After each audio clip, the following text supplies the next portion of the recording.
You've got to wonder what happens to the general population, people that work menial jobs, people that their life is going to be taken over by automation, and how susceptible those people are going to be. They're not going to have any agency. They're going to be relying on a check. And this idea of like going out and doing something, it used to be learn to code, right? Yeah. But that's out the window Yeah. because nobody needs to code now because AI is going to code quicker, faster, much better, no errors. You're going to have a giant swath of the population that has no purpose. I think that's actually like a completely real. I was watching this like talk by a bunch of OpenAI researchers a couple days ago, and it was recorded from a while back. But they were basically saying they were exploring exactly that question, right? Because they ask themselves that all the time, and their attitude was sort of like, well, yeah, I mean, I guess it's gonna suck or whatever. Like we'll probably be okay for longer than most people because we're actually building the thing that automates the thing. Maybe there are going to be some. They like to get fancy sometimes and say like, oh, now you could do some thinking, of course, to identify the jobs that'll be most secure. And it's like do some thinking to identify the job. Like what if you're a janitor, you're like a freaking plumber, or you're gonna just change your like how's that supposed to work? Do some thinking, especially if you have a mortgage and a family and you're already in the hole. Yeah. So they like the only solution, and this happens so often, like there really is no plan. That's the single biggest thing that you get hit over the head with over and over, whether it's talking to the people who are in charge of the like labor transition. Their whole thing is like, yeah, universal basic income, and then question mark, and then smiley face. That's basically the 3 steps that they envision. It's the same when you look internationally. Like, how are we going to, like, okay, tomorrow you build an AGI that's like incredibly powerful, potentially dangerous thing.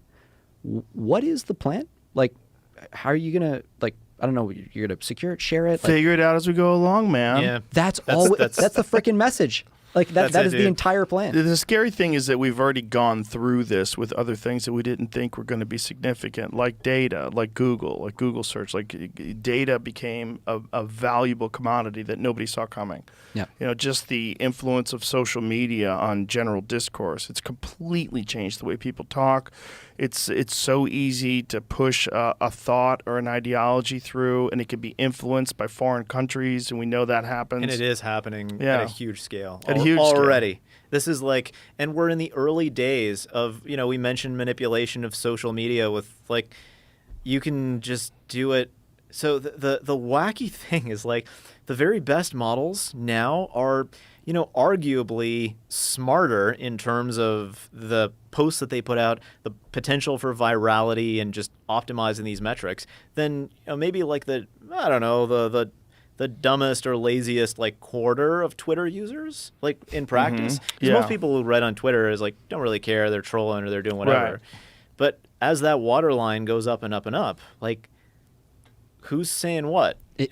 Right. It also leads to like this challenge of understanding what the lay of the land even is. Like we've gotten into so many debates with people where they'll be like, look, everyone always has their magic thing that AI, like I'm not going to worry about it until AI can do thing X, right?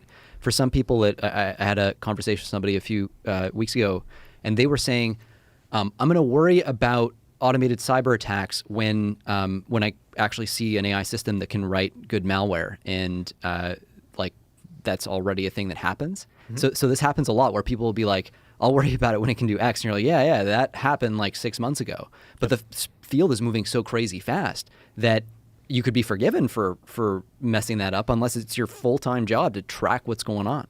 So it like you kind of have to be anticipatory. There's no, it's kind of like the COVID example, like everything's exponential. Yeah, you're going to have to do things that seem like they're, more aggressive, more forward-looking than you might have expected given the current lay of the land. But that's just drawing straight lines between 2 points. Because by the time you've executed, the world has already shifted. Like the goalposts have shifted further in that direction, and that's actually something we do in the report and in the action plan in terms of the recommendations. And one of the good things is we are already seeing movement across the U.S. government that's aligned with those recommendations in a big way, and it's really encouraging to see that.